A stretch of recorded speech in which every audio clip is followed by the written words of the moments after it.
guys, welcome back. In today's video, I'm going to be picking out my free book through Amazon First Reads. Let's go!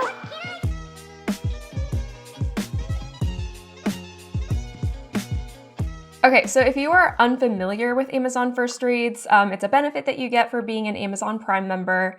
So they pick out, it's early access to new releases. So for the month of February, these are books that are going to be released in March. So they pick out certain selections and then you get to pick a free book from their list of selections. So for February, it looks like they are actually giving away 2 Kindle books. So sometimes they do that. Sometimes it'll be like a perk where they'll give away 2 versus the 1. Typically it's just 1, but yeah, so 2 this month. So that's pretty exciting. Before we dive in, don't forget to subscribe if you want more book videos. Okay, so I'm just gonna go through and see what the editor notes have to say about the book, and then I go over to Goodreads and kind of compare them and see if I can get more information from Goodreads to help me kind of figure out which of these books I want. Or actually, which of these 2 books I want, so that's pretty exciting that we get 2. Okay, so the first one is a domestic thriller. It's called Family Money by Chad Zunker. For the past 6 years, author Chad Zunker has been writing unput-downable thrillers featuring investigators, lawyers, and covert operatives. This is a domestic suspense standalone inspired by his own family. That's kind of interesting. The story is about Alex Mahan, a regular guy trying to enjoy a family trip with his family. When his father-in-law Joe is abducted and murdered, confused and grief-stricken, Alex can't figure out why someone would want his father-in-law dead. And where is the crucial next round of funding Joe planned to invest in Alex's tech company? Okay, so a murder mystery type book called Family Money. Family Money. Okay. Oh, there's an ad at the top for a book that they were giving away last month. What a coincidence. Okay. A Dead Man's Secrets puts a family in peril in a twisting novel of suspense by the Amazon charts best-selling author of the David Adams series. Alex is married to his high school sweetheart. They have 2 daughters and a beautiful home. His startup business is about to explode thanks to a massive private funding from his compassionate and supportive father-in-law, Joe. With millions more to come, all is perfect until Joe is abducted and murdered during a family trip in Mexico. Alex's world is about to be turned upside down. He can't bear to tell his grieving wife why. The man they've both idolized has been keeping secrets. The pledged millions is nowhere to be found. The source of the original investment is a mystery, even to Joe's financial advisor. No one, it seems, has any idea who the man they knew, loved, and trusted really was. Okay. So he promised him millions and then come to find out he doesn't have millions. As Alex digs deeper into Joe's shadowy life, the most shocking surprises are yet to come. Deadly ones too, because every lie that Alex uncovers in Joe's darkest past puts his family in more danger. Okay, well, I'm typically not one for the... Would this be considered like a suspense? What was it called? Domestic thriller. Not so much ones for like thrillers where it's like, what's the like family mystery like? You know, I don't know. Okay, next we have a historical fiction, A Train to Moscow. That cover is super cool. Actually, all 3 of these covers at the beginning, the Family Money one is pretty cool too. Like the sun or the clouds looks really nice. But anyway, so A Train to Moscow. Let's see. Are you looking for a novel that will break your heart wide open? Not really. Novels that make me cry, I don't know if I'm in the mood to cry. Okay, so this is a love story you won't soon forget that also explores a culture you may be unfamiliar with. If you want to read that and more, look no further than A Train to Moscow. This powerful lyrical tale set behind the Iron Curtain post-World War II Russia follows young Sasha as she chases her dreams of becoming an actress, despite her family. Okay, she's willing to do anything to pursue her passion, even leaving behind her first love, Andre, who untimely becomes a party member whose job it is to censor the very art Sasha creates.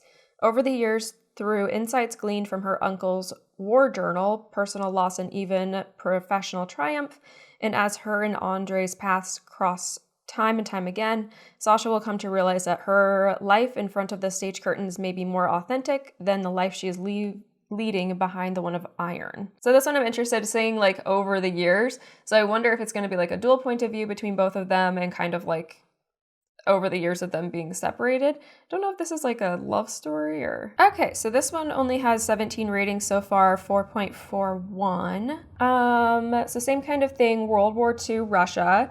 A girl must reconcile a tragic past with her hope for the future in this powerful novel about family secrets, passion, loss. Okay. So she lives in a house full of secrets, one of which is her own dream of becoming an actress.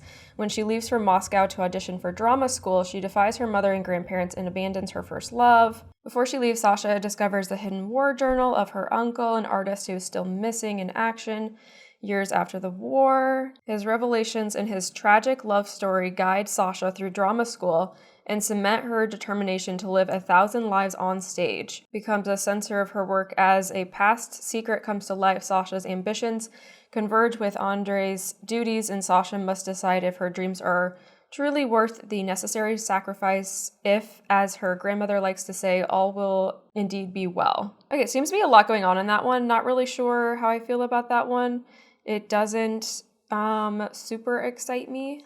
I'm not really super into like historical type books though. Okay, but fantasy books now, which is our next one, The Quarter Storm. I do like fantasy books. Okay, there are certain once-in-a-lifetime events whose impacts radiate beyond the places they occur. Throughout the country and even the world, they change our collective experience. And the locations where these happen are forever linked with these incidents. New Orleans, for example, will always be connected to Hurricane Katrina in our minds. It's against this backdrop that we meet Reina Dermond, a voodoo princess with magical gifts and the protagonist of Veronica G. Henry's new contemporary fantasy series. In the years following Hurricane Katrina, one of the most destructive storms of the century, Mambo Reina stumbles upon a murder in the French Quarter and everyone's trying to pin it on voodoo. But what she discovers is a conspiracy dating back to the hurricane that devastated her city, and who better to uncover the truth than a woman who wields the power of water itself. Okay, so when I was reading that, I was like, how is this like a fantasy book? But it's interesting that she controls water. Okay, this one is not popular yet already. 5 ratings, 3.40, so not great so far. Okay, voodoo priestess Mambo Reina Dermond runs a healing practice from her New Orleans home. Gifted with water magic since she was a child, Reina is devoted to the benevolent traditions of her ancestors. I like the idea. I think it sounds really interesting, like tying together kind of like real life New Orleans with this like fantasy world. After a ritual slaying in the French Quarter, police arrest a fellow voodoo sant, I think is how you pronounce that. Detective Roman Frost, Reina's ex-boyfriend, a fierce non-believer, is eager to tie the crime and half a dozen others to the voodoo practitioners of New Orleans. Reina resolves to find the real killer and defend the voodoo practice and customs. The motives behind the murder are deeper and darker than she imagines. Lots of kind of like crime type books, like trying to like figure out like the murder mystery. So not really where I was expecting this, or when it's like the genre of like fantasy, that's not really like, I wasn't expecting this type of premise for this book. Okay, so moving on, we have another thriller, Death in the Sunshine, The Retired Detectives Club, with amazing endorsements from people. In her new Unputdownable series, we meet a colorful group of retirees who are finally looking forward to a slower pace of life, but life has other ideas.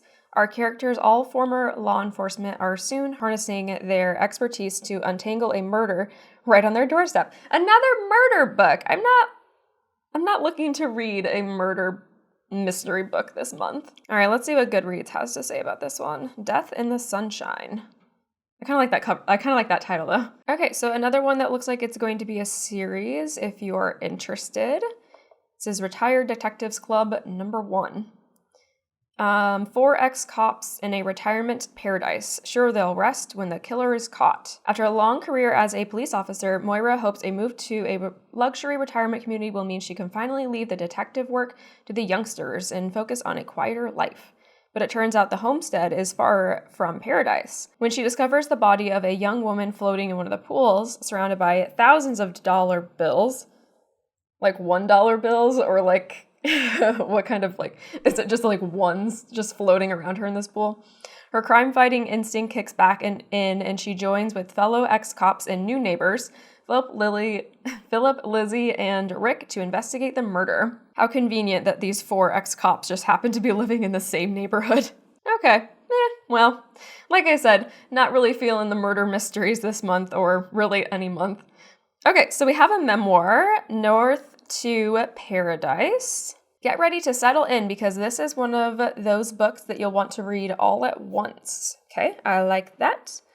Talking about his dramatic story of his journey along the world's most dangerous migrant route from West Africa to Europe. It was curiosity that drove him to venture out of his village in Ghana at the age of 12, when the village elders couldn't tell him what made airplanes stay up in the air.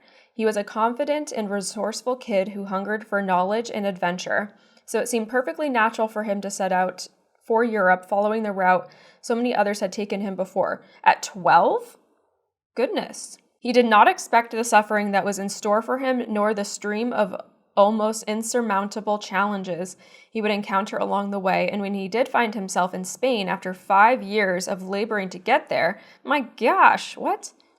He realized that just by surviving the journey, he was already one of the lucky ones, and the hardest part was still to come, but he believes in miracles, and he persevered. Well, that sounds super interesting. I wonder how old he is now. At 12. That's crazy. Okay, North to Paradise. Okay, this one actually has quite a few ratings already. This one has 385, a 4.27, so that's pretty good. And so when he was only 12 years old, he left his village and began what would be a 5-year journey to Europe. That's crazy. This sounds super interesting, actually. I'm kind of very intrigued by this one. Typically don't read memoirs, but I don't know. I don't know why. Oh, it's really short too. It's 159 pages, so that'd be a really quick read. I don't know why I'm just super intrigued because he was 12 when he started this journey. It's like a 5-year. I'm assuming the book kind of spans over these 5 years.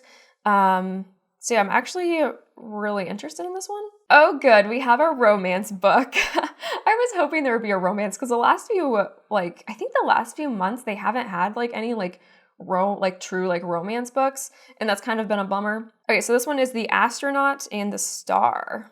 Okay, ground control to romance readers. This is not a drill. I've found my perfect unicorn of a book. All right. Is this the editor speaking? Okay, so these are the editor's notes. I have wanted a sexy NASA romance since August 6th of 2012. The date the Curiosity rover landed on Mars. I stayed up late to watch Mission Control, watching the messages from that faraway little miracle. And just like many other space nerds, my heart was captured by the handsome... Oh, geez.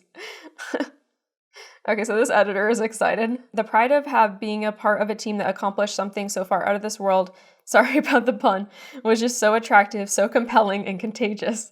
That kind of shining, unbridled pride and elation is how I feel today, bringing debut author Jen Comfort's The Astronaut and the Star to you.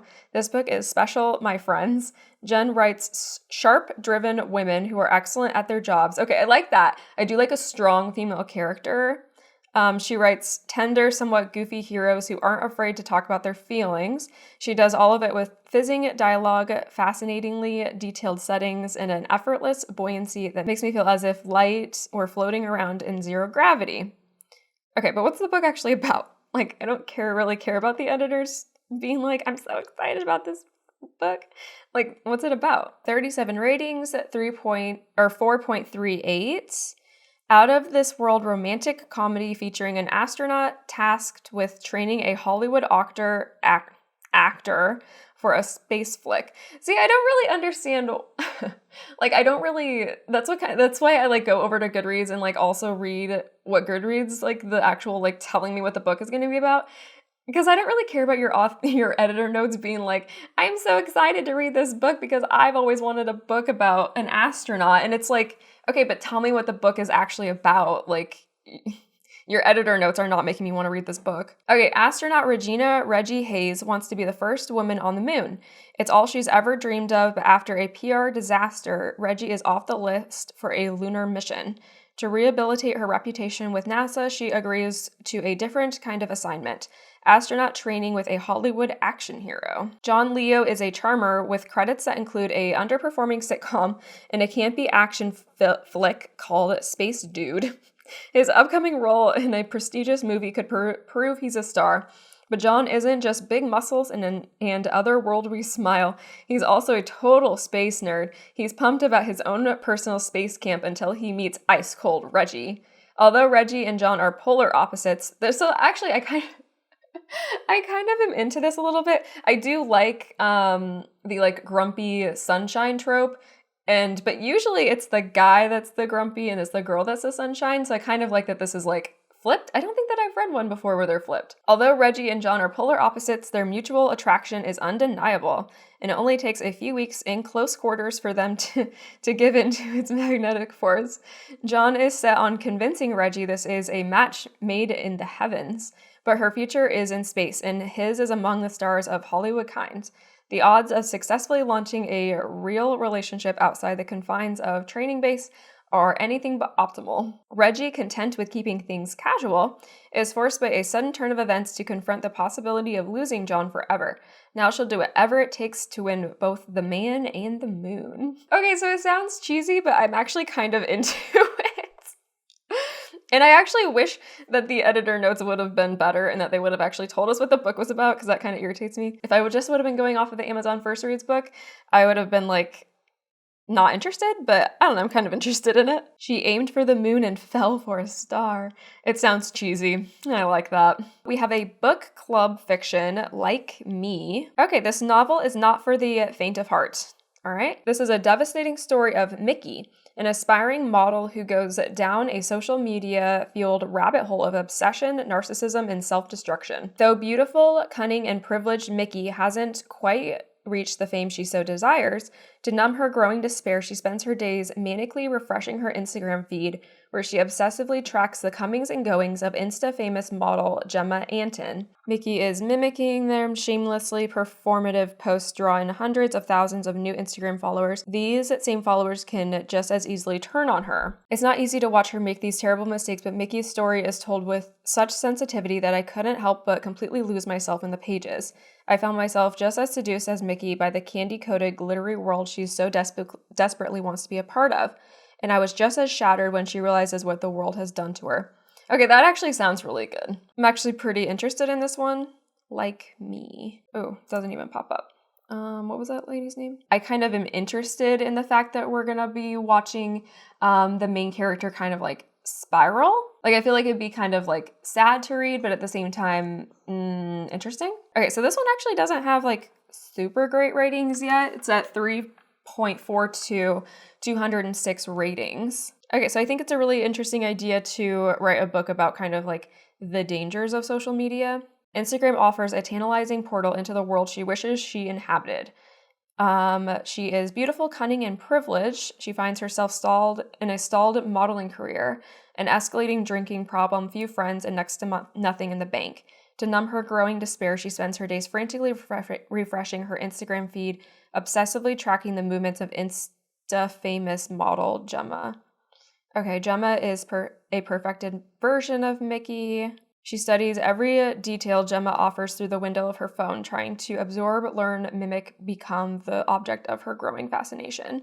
Then a chance encounter thrusts Mickey into a world of opportunity, and she's met with surprising and immediate success. But as her online persona begins to take over her life, Mickey finds it increasingly difficult to separate reality from the facade of Instagram. I'm surprised that the rating is so low.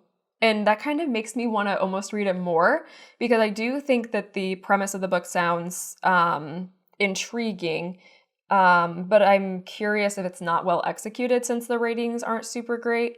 So I'm actually kind of like feel like I want to read this one just so I can kind of see like why the ratings aren't super great yet. Like, is the book just not really that well done? Okay, so moving on, we have another memoir.